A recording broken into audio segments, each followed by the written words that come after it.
Hi everybody, welcome back to the Claremont Classic Garage. Today we're going to continue with our E4OD transmission fix-up.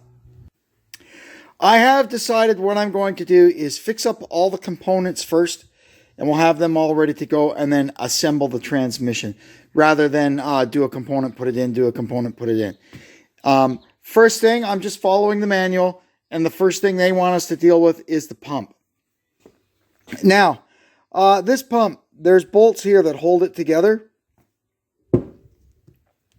And there's a special tool. It's a big band that goes around it. So when you tighten it back together, it keeps the two halves of it perfectly aligned, or you can have problems.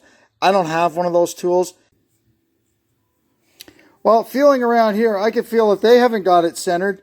I can do just as good a job eyeballing it. So we are going to take the pump apart after all. And that gives us an opportunity to get it all cleaned out anyway.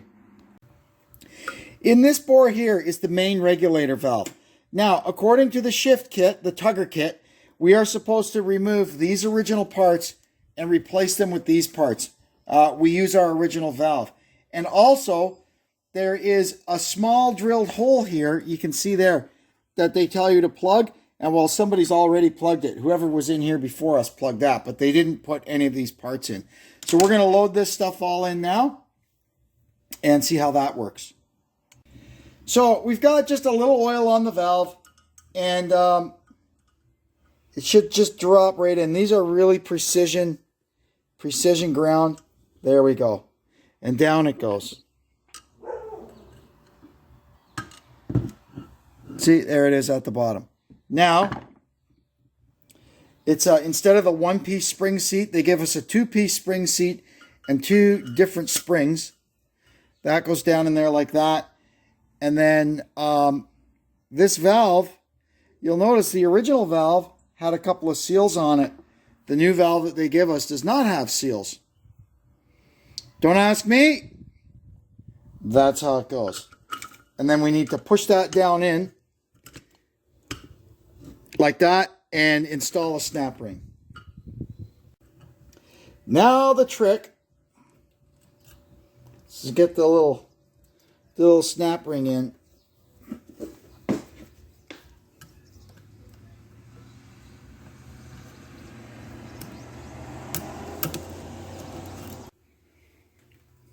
Well, that was a whole lot of monkey business, but we got it in there.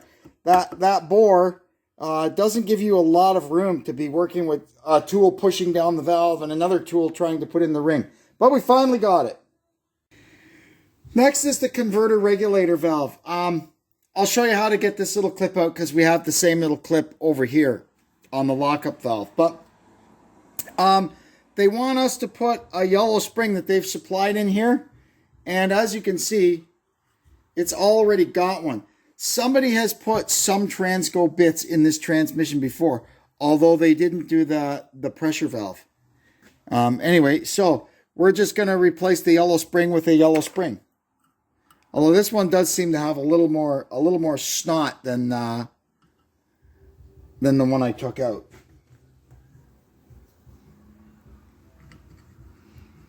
And we'll push the plug back in, and the little clip goes in. There we go. And that little guy's not going anywhere. This here is the lockup valve. So what we have to do is we have to pull it out and see what style we have. It basically says if it has this style, which I don't think ours should have because that's a 4R100 valve and we have an E4OD. So it says if you have this style, just leave everything as it is and put it back together. So you can see there we've got a pick with just a tiny little end on it. You just reach in and you grab that clip and you pull it out like that. Now, on this one we had to push down a little bit on it because you see the spring is really pushing up on the valve. This one here, not so much. So we gotta get this baby up and see if we can get this plug out of here. Here we can see we have the non-pulse width modulated lockup valve. So it says just put that in as is. So we'll do that. The plugs have a little threaded hole and the threaded hole goes up. that gives you a little control when you're putting them in and out. So now what we're going to do is get that shoved down there. So you can see in there, you can look in there and you can see the slot in the little plug. And we'll just pull a little clip in there. And last thing we're going to do is just get under it with a screwdriver and make sure it's free. Last thing we have to do is determine the hole in this, the orifice in this cup plug. And somebody's already been at this before. The factory size of this hole is 76 thousandths of an inch. And they say to firm it up a bit, make it 82 thousandths. And for the firmest, make it 93 thousandths. And that is the firmness of the lockup clutch. So this one, somebody has already gone ahead, and that's 93 thousandths, spot on, which is a number 42 drill. So we know not much we can do about that now. That's what it's drilled to, so I guess we leave it like that. We're going to have a nice solid feeling lockup.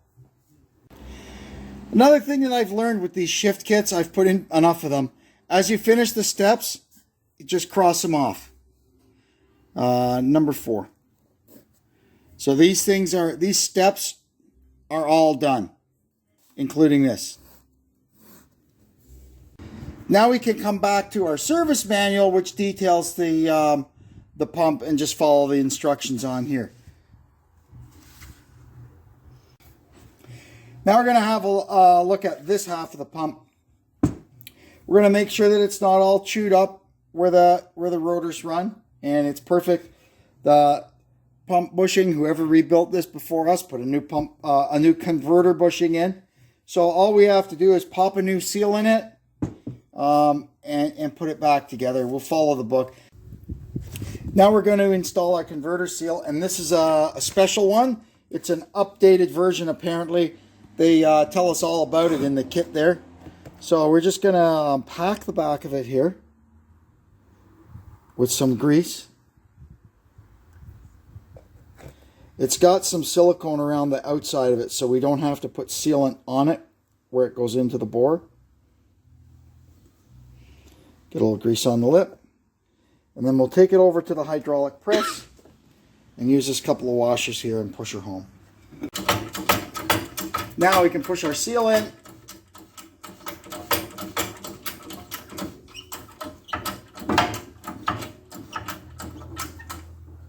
There we go. And there's our new seal home. Now we can load the gears back into the pump.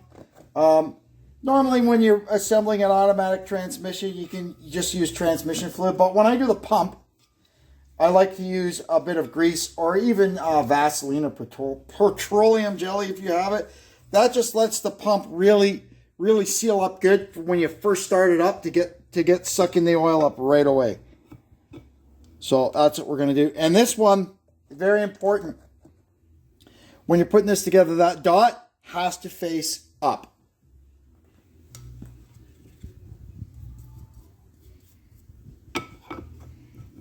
Like so. All right, so to put this baby together, what I did was I got these bolts, and I just with a nut driver, just snug them up a little bit. And then I worked my way around, tap, tap, tap, because I just don't have the banding tool to line this up perfectly. But you know what? We got her darn close. It's just as good as it, probably better than it was when I took it apart. And then we put, oh yeah, that's a gem. Then we put new coast clutch seals on it and a new converter seal. This seal, that's for the lockup. And I grabbed this in the vise with my soft jaws, and these torqued to 23 foot-pounds. That's it. The pump is ready to go back in. Next up here is the coast clutch. So we're going to open this up. We'll put new seals on the piston, and even though there's probably already new seals on the piston, we got a seal kit, so we're going to do it. And this snap ring comes in our shift kit, and it's an upgrade, because apparently there's a problem with these snap rings breaking, and then all hell breaks loose inside there. So first thing we're going to do is just get this old snappy ring out of here. Well, that's easier said than done. So out that comes, and you can see the difference between the two snap rings. Substantial. There's our clutches. Look at that. Everything is brand new. Now we got to get the return spring out of here. And there is probably some kind of a tool that you push down on that to relieve the pressure on it. But I've already found that you can move the snap ring, so there's not a ton of pressure on this. So I'm gonna, I think I need a bigger snap ring plier. We'll just pop that out of there and see how high in the sky it all flies. Well, that didn't work. What happens is these little fingers here, they stick up. There's not a ton of pressure on this diaphragm spring, but these little fingers stick up. You can see there, and they prevent the snap ring from coming out. So what we're going to do is I've got this that still allows me enough room to get the snap ring plier in there, and I'm going to go load it up on the press and see if I can get this thing out. Yeah, so that worked. We just pushed down the diaphragm spring a little bit, and we were able to get the snap ring off. There's our diaphragm spring, ready to go back in. Now, we've got to get, I don't think that is the piston. I think that is just the seat for the diaphragm spring. Yeah, okay, let me grab a couple of pairs of pliers. There we go. So, well, that is the piston. It seems to be two-piece. It's a steel outer and an aluminum inner. Well, that's okay. So we'll replace the piston seals. There's one there. And there's one there on the hub. And we can put this clutch back together. We found our new clutch seals in the gasket kit. So we're going to get these guys off. That's a long way down. There we go. And then we'll match them up with the new ones. Come on out of there, yeah. So here's our old ones off, matched up with our new ones. And then we're just going to a little oil on them. And they always go with the lip facing toward the oil. So this one's going to go on this way. Okay, so we've got our seals on. We've made sure they're both right in the grooves, because it's quite easy for these things to get a little twist in them. And then we're going to get this and just kind of work it down in. Just like that. There. Putting it together is a lot easier. We get the piston right down in the bottom, and you can see that there's enough of a shoulder left here when we put the diaphragm spring down in. Doesn't seem to have a top or bottom. We just get that started down. Over that, and then we just kind of work our way around it, and next thing you know, look at that. So we've just gone all the way around it and tapped that down, made sure that the ring is in the groove, and that behind that little tongue there, that's what keeps the ring from popping out. Now we'll load our clutch back in. You always start against the piston with a thin plate. Fiber, steel, fiber, and then the backing plate. And now what we're going to do is follow the directions in the shift kit and get our updated snap ring installed. So now you can see this snap ring goes in with no end gap, and it is a lot wider than the original one. Now install the sun gear back into it, and that's our coast clutch all done. Next up is the overdrive planetary. There's not really too much to do with this. It's nice and clean. We're going to check for wear. We don't see any wear on it. And then all we got to do underneath here is make sure that the pinions move freely, nice and smooth. And this, very important, it's a one-way clutch. It turns that way, but not that way. Counterclockwise, but not clockwise. And it's fine. So we can just put this over here. Now we've got the, this is the overdrive, the apply piston for the overdrive clutch. So I want to reseal this. So same like before, we've got to push this diaphragm spring down somehow and get this snap ring out of here. This thing didn't have a ton of load on it, so we just popped it off with a screwdriver. Now we'll walk the piston out, and oh, sorry, that is not the piston. This is the piston down in here. Oh no, that was the piston. There's the inner seal, or the outer seal. Where the heck is the inner seal? That's quite interesting. The other seal is in there. So we've got one seal here and one seal there. We matched up our new seals, so we're going to go ahead and put them in. Same deal as before. Lip toward the oil. Wet them up a bit. Once we've got our two seals in, I've just put a little bit of oil, transmission oil, on the piston, and we'll just walk her down in. Now we'll do what we did before. We'll sit the diaphragm spring in there, and you can see here we've got just enough of a lip to get this thing started, and we'll just go work our way around and get the ring in. And the ring is in. How I did it, I just started in one spot, pushed down on it, and twisted it in with this screwdriver. Then when we were all done, I went around, just gave it a tap with a punch to make sure it was, you just go like this to make sure it's actually seated in there. All good. Next up is the center support. There's not really a ton to do with this. We take out these three screws. There's a gasket in between the sleeve there and the aluminum casting. We'll replace that. We're going to replace these two steel seal rings on here. And important, down in there, there's a bearing. But we could tell already there's nothing wrong with the bearing. It's fine. There's also, see that bore there? We need to make sure that is smooth and okay, because you can see the two kind of darker stripes. There's seals that run in there, and that has to be clean, and it is. Once we get these two things apart, you can see here it's got just like a paper gasket in it, and they've actually put some silicone on it because this gasket is problematic. That's why it gets replaced with this. This is a coated steel gasket. I guess that's some upgrade that they've come up with.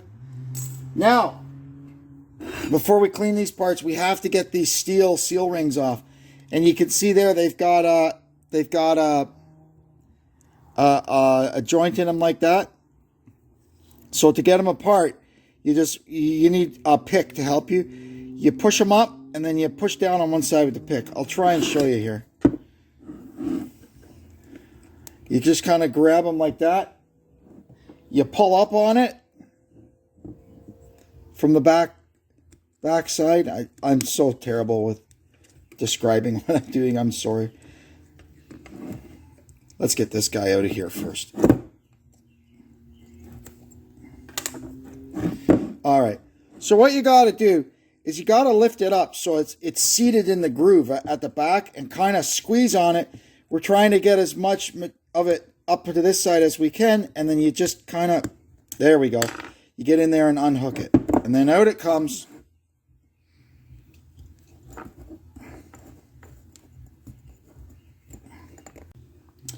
I've got this stuff all cleaned and dried, and I give it a good blow with compressed air.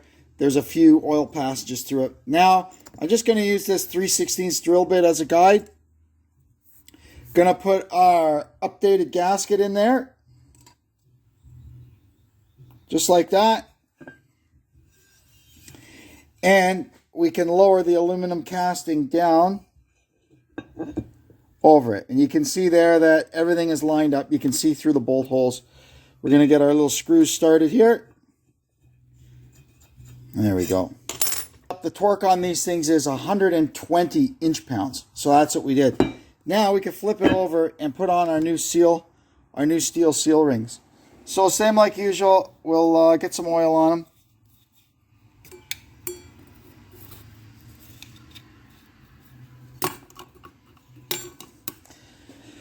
And then we got to just stretch them barely enough to get them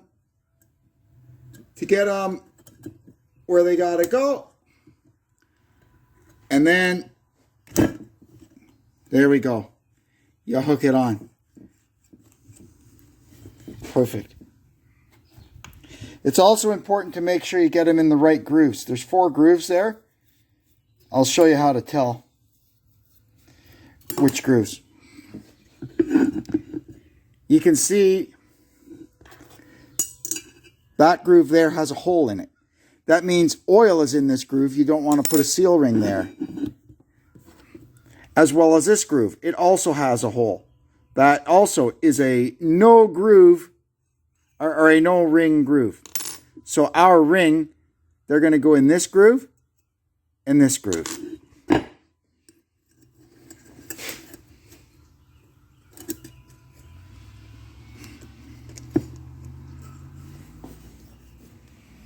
There we go. Our center support is ready. We can put it aside. Now we're going to move to the intermediate brake drum. Here we've got a one-way clutch. We want to, before we take it apart, just make sure that it feels nice. So you want it to turn counterclockwise, but not clockwise. And that's good. So to lift it off, we just kind of turn it in the direction it wants to go and lift it off. That will require no further attention. Underneath it is a thrust washer. Now we want to check this bushing here. It's in good shape. And there's another bushing in there. It's fine too. Now we're into the clutch side of this thing. So first thing we want to do is get the clutch plates out.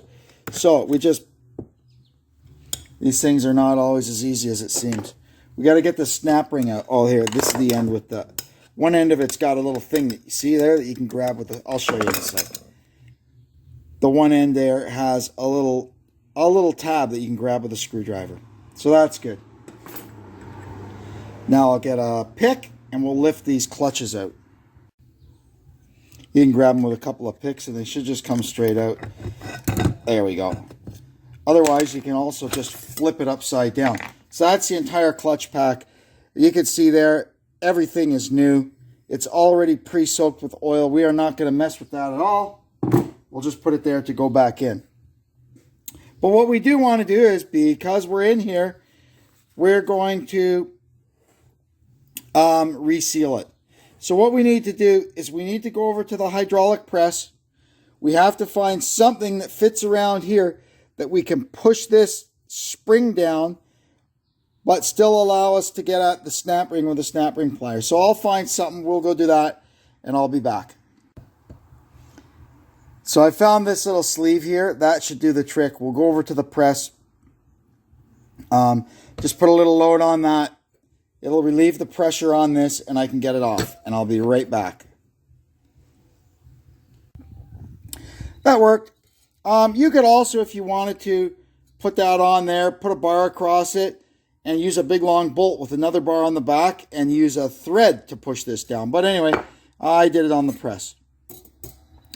Now that we've got that out, now I should be able to grab this piston with a couple of pairs of pliers and just pull it straight up out of the case. Let's see. Yeah, good. Except we don't drop it back in there. Now I'll give everything a wash and we'll change the seals. Now we'll do like we did on the other one. There's a seal. There we go. There's a seal there. That's the inner seal. And the outer one is here in the drum. So I'll get those swapped out and I'll be right back. So I got the new seals in. I've gone around my finger, made sure they're set in their grooves and they're not twisted or anything like that. So now we can, a little bit of transmission oil. And we can pop the piston back in. These are a lot easier than old Allisons I used to work on, I'll tell you that.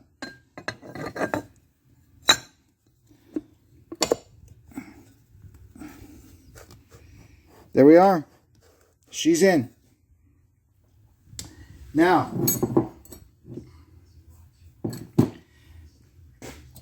we'll have to make another trip over to the press. This goes in, you see it's got these little teeth. They engage there. And we'll push this back down on the press and get our snap ring put in. I'll be right back. All right, now we can load our clutch back in and put the snap ring down.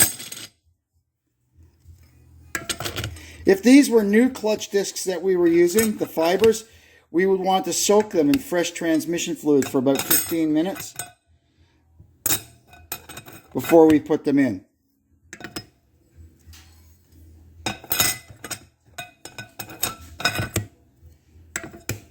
And finally, the backing plate.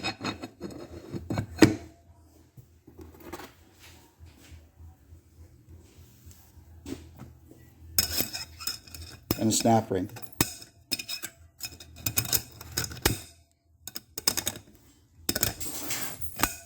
There we go.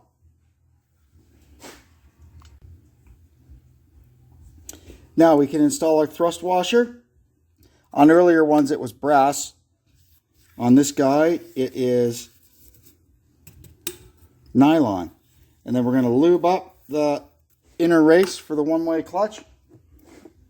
And the one-way clutch to the smooth side, that goes against the thrust washer. The lip goes up and it turns counterclockwise. That's how you know you've got it right.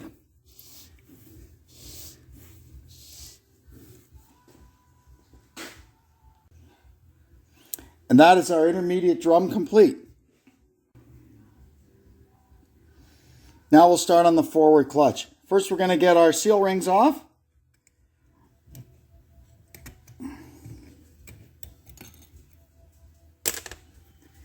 There's one. Where's the joint in the other one? There we go.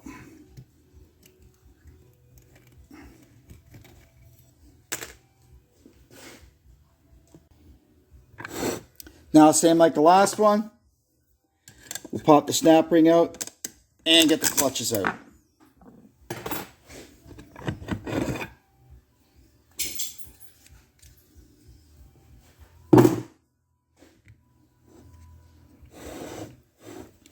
Now we can see down in the bottom, this one's got a diaphragm spring. So I'm going to see how tight that is. Not too tight at all. So we'll just work that snap ring around, and the diaphragm spring will come out. There we go. Hardly any tension on it at all.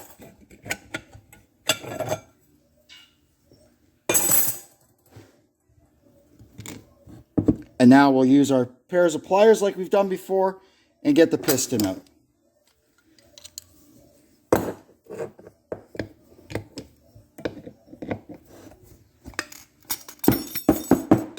Whoops.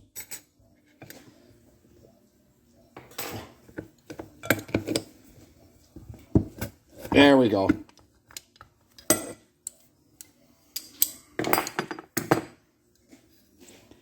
All right. Hear that? That's the check ball in here. Got to make sure that's free. And I forgot to do that on the last clutch, but anyway, we did it on this one. Now, you know the drill. We'll pull the seals off, match up new ones, and put this thing back together. Here's our new seals. We can put them in. Incidentally, this is an oddball, this one. It uses actually a round O-ring, not a lip seal on the inner seal. Don't ask me. That's a new one on me. And then this one, on our piston, the lip is going to face up or back. However you want to look at it.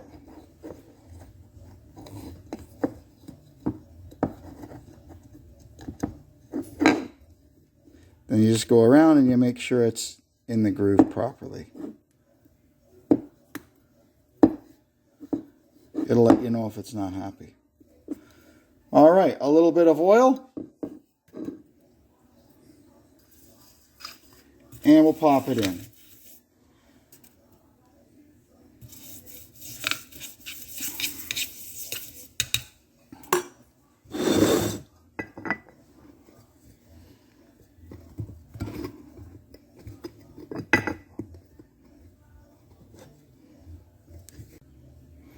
That one we had to kind of twist and push to get it to go in, but it's in. Now,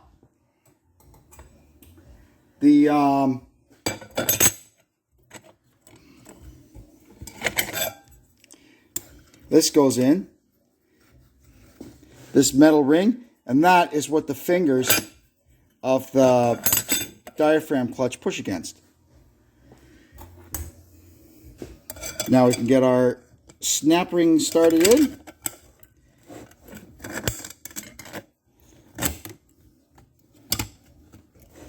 And we'll just start working it around with a little punch, and we'll get it set into the groove that way.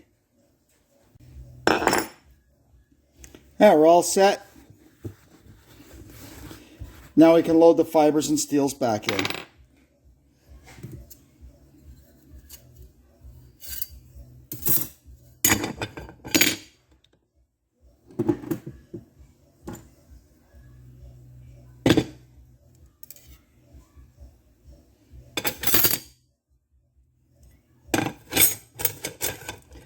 You'll see here, sorry, I should explain this.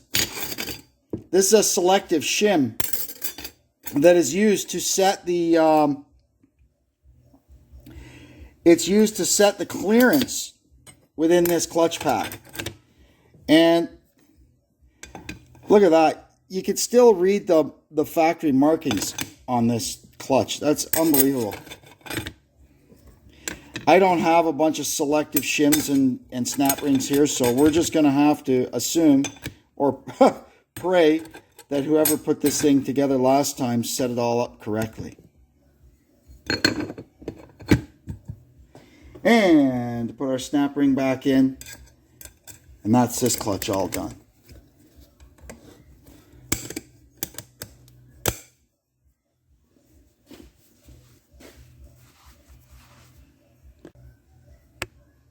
And we need to remember to put our seal rings on this side of it.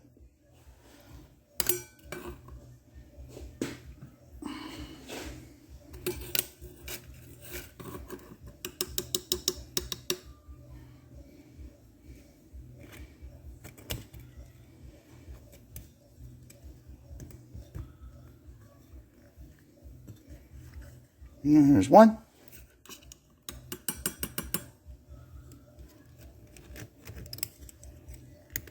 And there's the other. Good. Next.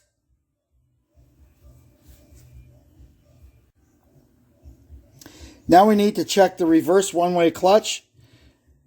Pretty easy. It needs to turn that way, but not that way. That's good. No major discrepancies with it, so we'll just put that on the shelf, ready to go. The last thing we need to do is remove this. This is the reverse clutch piston, and it's actually in the case. So we got to pull that out of there and replace the seals on it. Now we got to pull the seals off this thing and match them up.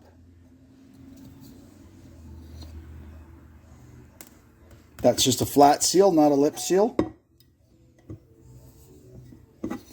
And this guy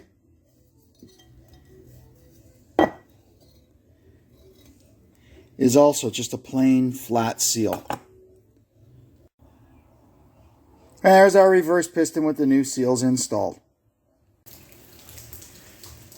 We'll leave it there for now, and in the next one we'll tackle the actual valve body. I'd like to take this opportunity to thank you all for supporting our channel and continuing to tune in. And I guess we'll see you next time. So long.